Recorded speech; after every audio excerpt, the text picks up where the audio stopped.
Vehicles ఏమి అప్పుడు ఆ సమయంలో లేకపోవడంతో కానీ విషాద సంఘటన అని చెప్పొచ్చు. ముగ్గురు ప్రయాణికులు అక్కడికక్కడే చనిపోయారంటే అర్థం చేసుకోండి. అలాగే మనం రైట్ సైడ్ ఫస్ట్ బాక్స్లో మనం చూడొచ్చు బస్సుకు సంబంధించిన సీట్లు. ఎస్, ఎగ్జాక్ట్లీ ఈ విజువల్లో మనం చూడొచ్చు సీట్లు ఊడిపోయి బయటకు వచ్చేసాయంటే అర్థం చేసుకోండి. బస్సుకి సంబంధించిన ఆ బాడీ ఏదైతే ఉందో అది పూర్తిగా ధ్వంసం అయిపోయింది. దాని తర్వాత దాంట్లో ఉన్న సీట్లతో సహా డైరెక్ట్గా బయటికి వచ్చేసి పడిపోయాయంటే దాంట్లో కూర్చున్న వ్యక్తుల పరిస్థితి ఏంటి కూడా ఆలోచించవచ్చు.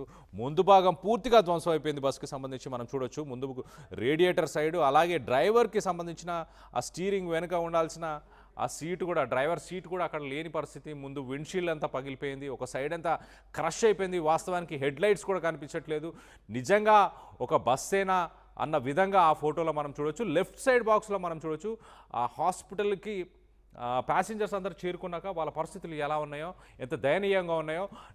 రాత్రిపూట నిన్న ఘటన తెల్లవారుజామున ఆ ఘటన చోటు చేసుకున్నప్పుడు మనం లెఫ్ట్ సైడ్ బాక్స్లో ఒకసారి చూస్తే కనుక ఆ బస్సులోంచి వ్యక్తులు బయటికి వాళ్ళ సామాన్లు కానీ వ్యక్తులను బయటికి తీసుకొని రావడానికి స్థానికులందరూ హెల్ప్ చేస్తున్న విజువల్స్ని, అలాగే హాస్పిటల్కి వెళ్ళిన విజువల్స్. ఎస్, ఈ విజువల్లో మనం చూడొచ్చు ముందు లారీ కనిపిస్తుంది, వెనక బస్సు క్రష్ అయిపోయింది, పూర్తిగా క్రష్ అయిపోయిన బస్సు కనిపిస్తుంది. అలాగే స్థానికులు హుటాహుటిన వారందరినీ హాస్పిటల్స్కి తరలిస్తున్నారు. ఆ బస్సులో ఉన్న ఎస్ ఎగ్జాక్ట్లీ ఈ విజువల్ అసలు ఎంత భయానకంగా ఉంది చూడండి.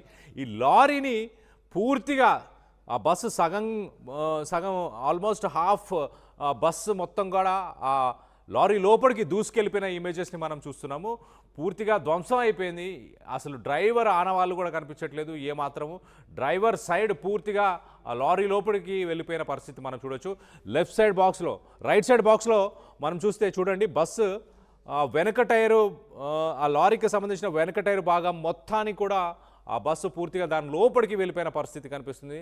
సో క్షతగాత్రులని రైట్ సైడ్ కొంత ప్రొక్లైన్ని రాత్రి తీసుకొచ్చి ఆ బస్సుని పక్కకు లాగే ప్రయత్నం చేశారు. దాని తర్వాత దాంట్లో ఉన్న చనిపోయిన వ్యక్తులను కూడా బయటికి తీసే ప్రయత్నం చేసి ఎగ్జాక్ట్లీ ఆ ప్రొక్లైన్ ఆ క్రేన్ ద్వారా వాళ్ళందరినీ బయటికి తీసిన తర్వాత చూడండి ఎంతగా క్రష్ అయిపోయిన బస్సుని మనం చూస్తున్నాం. దాంట్లో ఉన్న వాళ్ళ వస్తువులు కానీ అవన్నీ కూడా కింద కుప్ప, ఆ బస్సుకు సంబంధించిన ఇనుప సామాను, ఆ మెటల్స్, ఆ స్టీల్ కానీ అదంతా కూడా క్రష్ అయిపోయి ఒక చెల్లా చెదురైపోయి కింద పడిపోయిన పరిస్థితిని మనం చూస్తున్నాం. ఎంత భయానకమైన ఒక యాక్సిడెంట్ అని చెప్పాలి. అలాంటి యాక్సిడెంట్ విశాఖపట్నంకి సంబంధించిన గాజువాకలోని శ్రీనగర్ అనే ఒక ఏరియాలో ఈ ఘటన చోటు చేసుకుంది.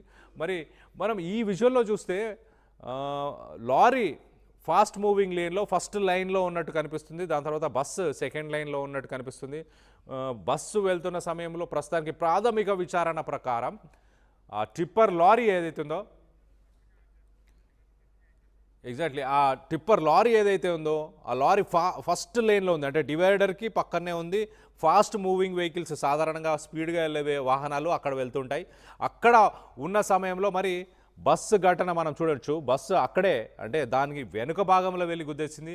లారీ లెఫ్ట్కి వెళ్ళే ప్రయత్నం చేస్తుందా, మరి లారీ స్లోగా ఉందా తెలియదు, కానీ బస్సుకి పక్కన కూడా కొంత స్పేస్ ఉంది, అక్కడ వెళ్ళే అవకాశం ఉంది.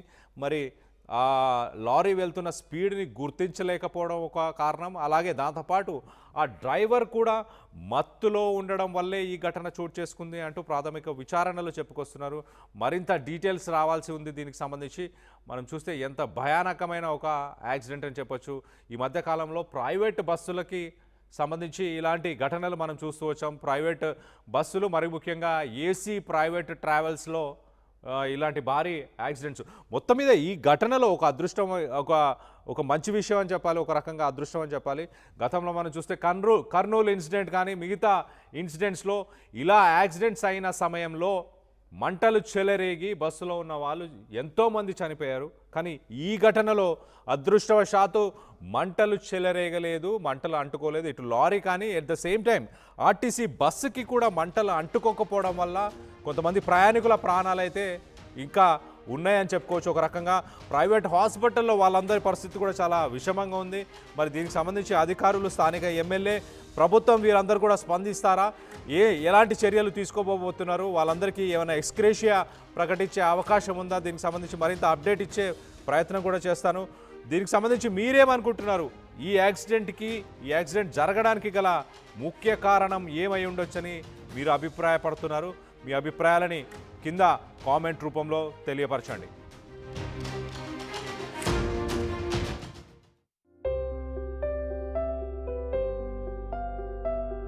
చిన్న చిన్న ఆనందాలు 35 ఏళ్లుగా నా జీవితంలో లేవు. 35 ఏళ్లుగా నేను డైపర్లలో బ్రతికాను. 6 సెంటీమీటర్ల ఫిస్టులా నా మూత్రాశయంలో లీక్ కారణమైంది. ఎవరూ నాకు సహాయం చేయలేకపోయారు. ఏఐఎన్యూలో వైద్యులను కలిసే వరకు. అక్కడ వారు రోబోటిక్ శస్త్రచికిత్సతో నాకు పరిష్కారం ఇచ్చారు. వారు నా ఆత్మవిశ్వాసాన్ని కూడా తిరిగిచ్చారు. Precision Care makes it possible. The Center for Robotic Surgery at AINU. Breaking news చూస్తున్నాము. విశాఖపట్నంలోని గాజువాకలో ఘోర రోడ్డు ప్రమాదం చోటు చేసుకుంది. శ్రీనగర్ దగ్గర ఆగి ఉన్న లారీని ఆర్టీసీ బస్సు ఢీకొట్టింది. 3 ప్రయాణికులు స్పాట్లోనే చనిపోయారు. బస్సు డ్రైవర్తో పాటు మరికొందరికి తీవ్ర గాయాలైనట్టు తెలుస్తుంది. దగ్గరలోనే ఒక ప్రైవేట్ హాస్పిటల్లో గాయాలైన వారందరికీ కూడా ట్రీట్మెంట్ చేస్తున్నారు. మరో పక్కన మృతదేహాలు విశాఖపట్నంకి సంబంధించిన కేజీహెచ్కు తరలించారు. ప్రమాద సమయంలో బస్సులో దాదాపు 50 మంది ప్రయాణిస్తున్నట్టు తెలుస్తుంది. నిత్యం రద్దీగా ఉండే శ్రీనగర్ అలాగే గాజువాక సిగ్నల్ పాయింట్ దగ్గర ఈ ఘటన చోటు చేసుకుంది. తెల్లవారుజామున కావడంతో పెను ప్రమాదం చోటు చేసుకుంది.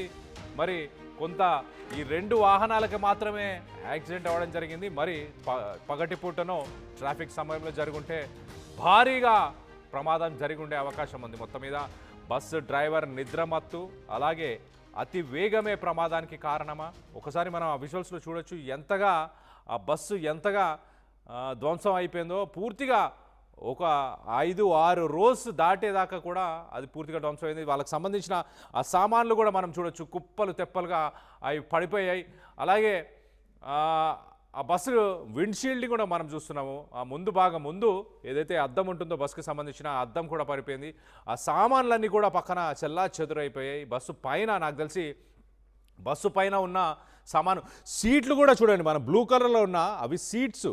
సో ఆ సీట్లలో కూర్చున్న వ్యక్తుల పరిస్థితి ఆలోచించండి ఒక్కసారి. ఆ సీట్లతో సహా ఊడిపోయి కింద పడిపోయినాయంటే ఎలాంటి పరిస్థితులు ఉన్నాయో అర్థం చేసుకోండి. ఆ గిన్నెలు అవన్నీ ఉన్నాయి కూడా ఆర్టీసీ బస్సుకు సంబంధించిన సీట్ల పైననే. మరో పక్కన ఆ విండ్షీల్డ్ చూస్తే విండ్షీల్డ్ పూర్తిగా ధ్వంసం అయిపోయి పక్క పడిపోయింది. అలాగే ప్రయాణికులకు సంబంధించిన లగేజ్ ఏదైతే పైన ఉండాల్సిన లగేజ్ మొత్తం కూడా ఆ రోడ్డు పైన కనిపిస్తుంది. మరి ఎగ్జాక్ట్లీ ఈ విషయంలో చూడండి, సీట్లని ఒక 2 మొత్తంగా 6 సీట్లు అయితే అక్కడ కనిపిస్తున్నాయి. ఇంకా 6 సీట్లు ఊడి పడిపోయాయంటే ఎంత విధ్వంసం జరిగిందో మీరు ఆలోచించుకోవచ్చు. అలాగే ఈ యాక్సిడెంట్ వల్ల ఆ రోడ్డు పైన వెళ్తున్న మరొక వాహనానికి